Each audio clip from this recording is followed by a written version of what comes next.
नहीं, मेरा आपसे ये निवेदन रहेगा कि यदि आपने सही माने में ये महसूस करना है कि पिछले 8 वर्षों में मोदी जी के कार्यकाल में ये दूर दराज के जो पिछड़े इलाके हैं, पहाड़ी इलाके जैसे बनी है, उसमें क्या विकास हुआ है, क्या बदलाव हुआ, क्या तरक्की हुई, तो हमारे लिए अच्छा रहेगा कि हम उससे पिछले 8 वर्षों में क्या नज़ारा था, क्या दृश्य था, क्या मंजर था, उसको थोड़ा स्मरण करने का प्रयास करें। या उससे पहले भी यहाँ पर सड़कों का अभाव तो था ही था, यहाँ पर बहुत अधिक MP MLAs का भी आना जाना नहीं रहता था।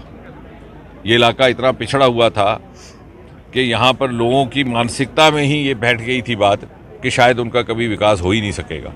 मोदी जी ने प्रधानमंत्री बनने के तुरंत बाद कहा कि जो देश के पिछड़े इलाके हैं, दूर दराज के इलाके हैं, उनको विकसित करके जो तरक्की याफ्ता, जो तरक्कीशुदा इलाके हैं, उनके साथ उसके स्तर पर ला करके खड़ा किया जाएगा। आज यहाँ PMGSY सड़कों का जाल बिछ गया है, कोई ऐसा गांव नहीं बचा जहाँ सड़क नहीं पहुँची।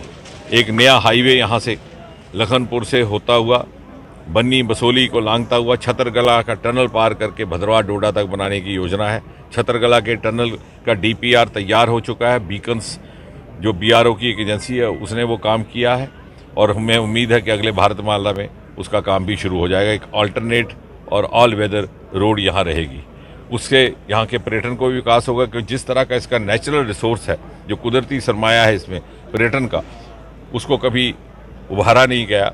और शायद कहीं ना कहीं आने वाले समय में विश्लेषक और इतिहासकार इस बात पर भी गौर करेंगे कि क्यों कर 60 बरस तक इस इलाके की तरफ तवज्जो नहीं दी गई जिस तरह की तवज्जो मिलनी चाहिए थी। कहीं ऐसा तो नहीं था कि यहाँ से लोग चुनाव जीत करके जाते थे, मंत्री भी बन जाते थे, केंद्र में भी प्रदेश में भी, लेकिन वो चाहते ही नहीं थे कि नए ज़माने की रोशनी यहाँ तक पहुँचे।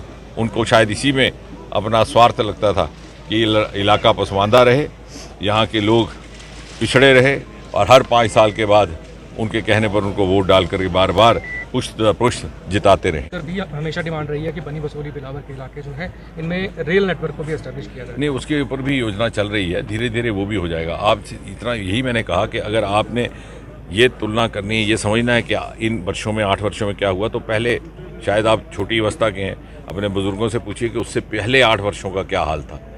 रेलगाड़ी जम्मू कश्मीर तक नहीं पहुंची थी। यहाँ पर हमारे बुजुर्ग ऐसे थे जिन्होंने कभी रेलगाड़ी के दर्शन नहीं किए थे।